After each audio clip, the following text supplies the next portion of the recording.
Okay, this is called synthetic division.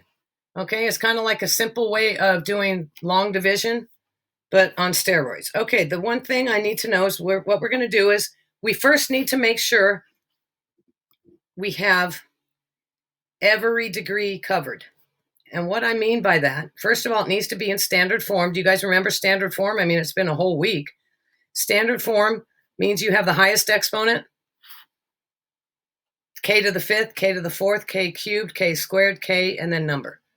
You need to make sure every degree is counted for, meaning if it starts to the fifth power, then you have the fourth power, the third. If a term is missing, we'll deal with that. Not right now, not today. To the second, to the first, and then just the number. Okay, so all of those are accounted for, right? Now, what I want you to do, here's how synthetic division works. I need you to take the coefficients. The coefficients, that's the number in front of. You're going to write the coefficients. -5, -17, -13, -12, 18, and then -30. Okay? Give yourself some room, and you're going to put a bar that comes straight across. And then I call this over here the hook. What are we dividing by? And basically, if we were trying to say this is a 0, and I'm going to tell you what number comes in here, it's the number, what makes it 0. And I want us to call that the divisor. I don't know if this is the divisee, the dividend, or I think it's the divisor and dividing by that. But I told you I'm not a mathematician. Meaning, k plus 3. What does k have to be for this to equal 0? Sorry, you can't see my little notes there. There we go. What does k have to equal? Well, I'll subtract 3 from both sides. K would have to be 3. So I'm asking, what does k have to be for this to be 0? Think about the zero product property. You know, if this times something were equal to 0, k would have to be what? -3? That's what comes in the hook. Okay? Don't blink. Synthetic division goes fairly quickly. And it's really simple. I do think the box method is simple too, though. Okay, to get you started, just like on the box method, we had to start with one term. You drop down this -5 and drop it down here. Okay, that's just to get us started. Now, this number here, let me turn off my speaker. It's going to keep trying to upload and play a song.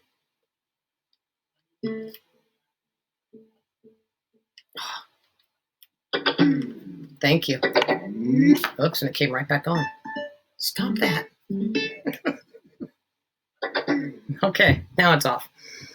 All right, so this number comes down and it multiplies whatever's down here. -3 times -5. Someone tell me what -3 times -5 is. 15. Thank you. You write it right here. Now, we either add or subtract depending on what you have. Are they the same sign or different signs? These are different signs, so -17, +15 is -2. Now, the -3 comes down and multiplies that -2. We'll get a +6. 6 and -13 is -7. -3 times -7 is 21. 21 and -12, I believe, is a +9. I always write the pluses. You always want to. -3 times 9 is -27. And I get -9. Okay, and you do this. This is our remainder. There's our answer. If this started with k to the 5th, your answer starts as k to the 4th, k cubed, k squared, and number. And you're done. You're like, what the crap? Okay, this is easier than the box. I do like the box method. And then to write the remainder, it's a -9. What were we dividing by? K plus 3. I hope you didn't blink. I'm going to work one more. Yeah, I did. You blinked? You blinked? Where did Why did you blink? Don't blink. I'm going to do it again.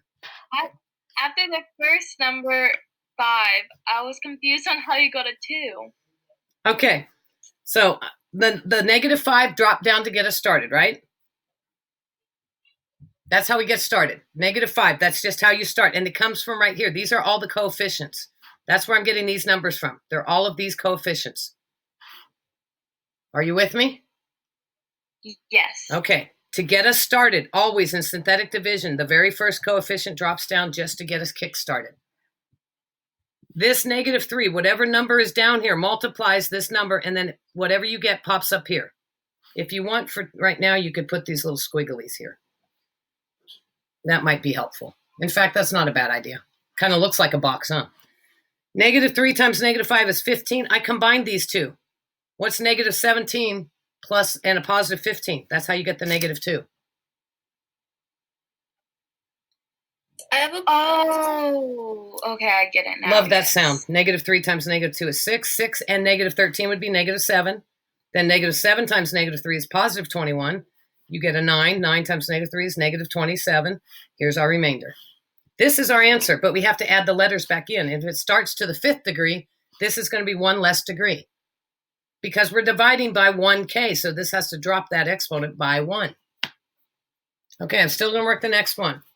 Where did you get the -3? Whatever makes this 0. It's from your, is this called a divisor? I don't know. Like I told you, I'm not a mathematician. I'm going to call that the divisor or you get all these words. Whatever you're dividing by, what makes this 0? I did it over here. -3. Yeah, so that's what goes in the hook. So just do the opposite of the number that's listed? You got it. Okay. Okay, here comes round 2. Miss Ford, Yes? is this like another way to, like, instead of the box method, or? Yes. Like I told you, I want you guys to have a ton of tools and pick the one you like. I usually shove this down kids' throats because I think synthetic division is amazing. Yeah, this is like easier. Super simple. Okay, but I'm glad I showed the box method. You have to do one box method for homework, and then you're going to do one synthetic. Okay, first step is to make sure all terms are there. What I mean by that is you find the, standard form, you've got to the 4th, to the 3rd, squared, first, and then number. All terms are here, and I'm not tricking you today. I might trick you on Thursday. So you write all the coefficients, 9, -56. We're going to go ahead and add some lines into our synthetic division, just for clarity. Okay, I'm going to go ahead and add these little squigglies here. Okay, I think it'll be a little more self-explanatory. Here's my hook. Okay, what's going in the hook? Remember, it's whatever makes that 0. What would make this be 0? Remember, the zeros of a graph are where they cross. So, if this is truly a 0, we'll find out. But what would make that be 0? This would have to be a 6 over here. Okay, so that's how we're getting the 6. If you want to just say it's the opposite of that number, fine. Okay, to get us started, always the first term, first coefficient drops down. This is how we get a kickstart. Otherwise, we'll never get to divide. I want purple, but I don't have purple in my hand. See that you can't. Okay, fine. Black it is. I lost my purple. Okay, 6 times 9, it pops up here, 54. You're combining these. Combine means either add or subtract depending on what you have. -56, +54 is -2. Now, 6 is going to multiply that -2, and you're going to get -12. Combine, +10. You do need to write the pluses if it is a plus. Okay, now 6 is going to multiply 10 and going to give us a +60. 60 and -57 is +3. 6 times 3 is going to give us 18. 19, 20, 22, 23. I get -5. I guarantee you the last number is always your remainder. If it's 0 here, then the 0 where, x is 6, that would be a 0. It would be an x-intercept. This is not a 0, so 6 is not a 0 of this graph. But here's how you write your answer. I know I'm starting with 9. This started with n to the 4th, so you write n to the 3rd here, then n squared, then drop down to n, and then number, and then remainder. So 9n cubed minus 2n squared plus 10n plus 3. Remainder is -5. You always divide by the original. That's how you would write your answer.